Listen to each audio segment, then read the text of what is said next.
You are Locked On Syracuse, your daily podcast on the Syracuse Orange. Part of the Locked On Podcast Network, your team every day. Holy crap. You know, this season has been really bad. They've been really bad. We get it, right? And we're going to talk about it later on, if this is rock bottom or not. We know that they've been bad. They have 5 conference wins. They're 5-8 in conference play. Now 5-9. But they didn't have this on their resume. They didn't have this. They actually lost to a 1-win conference team in the Miami Hurricanes. Holy crap. That is pathetic. There is no excuse for it, which we'll talk about. And this program just continues to sink lower and lower and lower and lower. Just smile through the pain, ladies and gentlemen. Just smile through the pain. That's all we can really do at this point. Let's get into some pregame notes. Pregame notes. The Miami Hurricanes let up 80 points per game. That is the worst power conference defense in the country. The worst. 340 out of 364 college basketball teams. And yet, Syracuse, they get to 84, and that's really only because at the very end, there were a bunch of free throws and turnovers and this, that, and that. They didn't really get to 84, but okay, fine. They got over 80. Congratulations. The Miami Hurricanes came into this game shooting just 31.6% from the three-point line as a team. That is second worst in the ACC. And tonight, the Miami Hurricanes, I'm looking at the box score right now, they go 10 for 20 from the three-point line. 10 divided by 20 is 50%. 50% from the three-point line. And they weren't just, oh my goodness, that was a tough shot for the Miami Hurricanes. Look at them drilling all these threes. No, wide open threes. I got a little secret for you all, ladies and gentlemen. I don't care if a team is not a good three-point shooting team. If you give these players who play Division I basketball open looks, they are going to knock them down. And that is exactly what happened.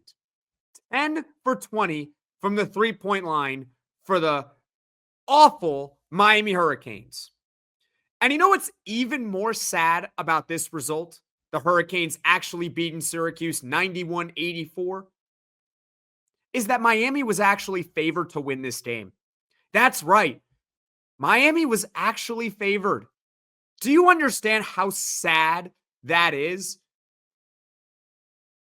That the guys in the desert think that the worst team in the ACC is going to beat Syracuse? That is how far this program has come. Or how far below it has gotten. It's terrible. This was a pathetic game from start to finish.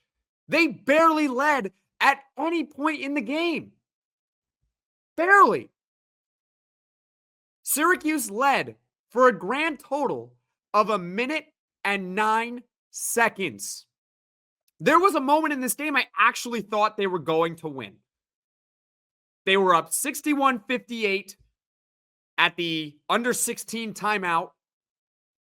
Or, excuse me, to the under 12 timeout. They are up 61-58. Jaquan Carlos hit a big three-pointer to tie the game for Syracuse, or excuse me, to actually give Syracuse a 59-58 lead. And then he makes a great pass to Eddie Lampkin for a dunk. He puts the Orange up 61-58. And I'm thinking, oh my goodness, Syracuse is they're gonna find a way to do it. They're gonna go to Miami. They're not gonna play perfect, but they're gonna find a way to win, get that 6th conference win. That's really, really important. Just get out with a win. But no. Miami responds with a big run of its own, and they never trailed after that. It was pathetic from start to finish for Syracuse basketball. I'm sorry there's not too much analysis as far as breaking down this game, because let's all be honest, this goes way deeper than just breaking down the X's and O's of basketball. Why Syracuse lost, why Syracuse didn't do this instead of that. You lost to the 1-win Miami Hurricanes. 1 win.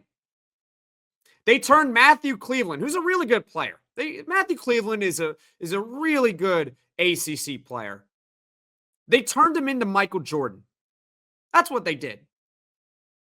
Matthew Cleveland had 32 points for Miami, 10 of 13 from the field, 2 of 4 from the three-point line, and he was good on his free throws, 10 of 12 from the free throw line, played 38 minutes. And he's a good defender, too. Matthew Cleveland is a very good ACC player. He ain't Michael Jordan, but Syracuse made him look like Michael Jordan in this game. Jalil Bethea, the one that got away from Syracuse basketball, decided, I'm just going to have like the best day of my life. I'm going to have 21 points on 6 of 8 shooting because Syracuse decided, let's not guard him. I mean, he is a former 5-star recruit. I know he hasn't had the greatest freshman season, but hey, let's just give him all the space in the world to do his thing. They had no answers for Miami's backcourt. Absolutely zero. And as far as Syracuse and their players, Eddie Lampkin, he doesn't really deserve any blame for this performance. He had 22 points, 13 rebounds. He was terrific. He also had 6 assists. Good things happened when Syracuse got it to Eddie Lampkin in the post because either he was going to score or he was going to kick it out for a good open look for Syracuse, and sometimes they actually converted on it. So Eddie Lampkin had a great performance. Chris Bell in the first half was really good. He finished with 14 points for the game, so you can't really blame him. J.J. Starling did what he could. He had 25 points. It felt like kind of inflated. J.J. Starling had a very quiet 25 points tonight. I barely noticed him. I mean, he had that one play late in the game where Miami was up by 8 points, but J.J. Starling intercepted a big transition pass. He looked like a free safety running over the middle of the field. He goes coast to coast the other end. He gets a layup and one. It gets Syracuse within 5 with 4:08 to go. That was a big-time play from J.J. Starling. But aside from that, hardly noticed him at all. And he had 25 points. It's kind of weird to think about. This was just awful. I don't even know what else to really tell you. As far as the game, I'm sorry. Leave your thoughts in the comments section below because I'm genuinely speechless. They lost to 1-win Miami. That's something. This is definitely the worst loss of the Adrian Autry era, and I don't even think it's close. Leave your thoughts in the comments section below. Syracuse actually loses at Miami 91-84. Credit to the Miami Hurricanes. They deserve this one. They were the better team from start to finish.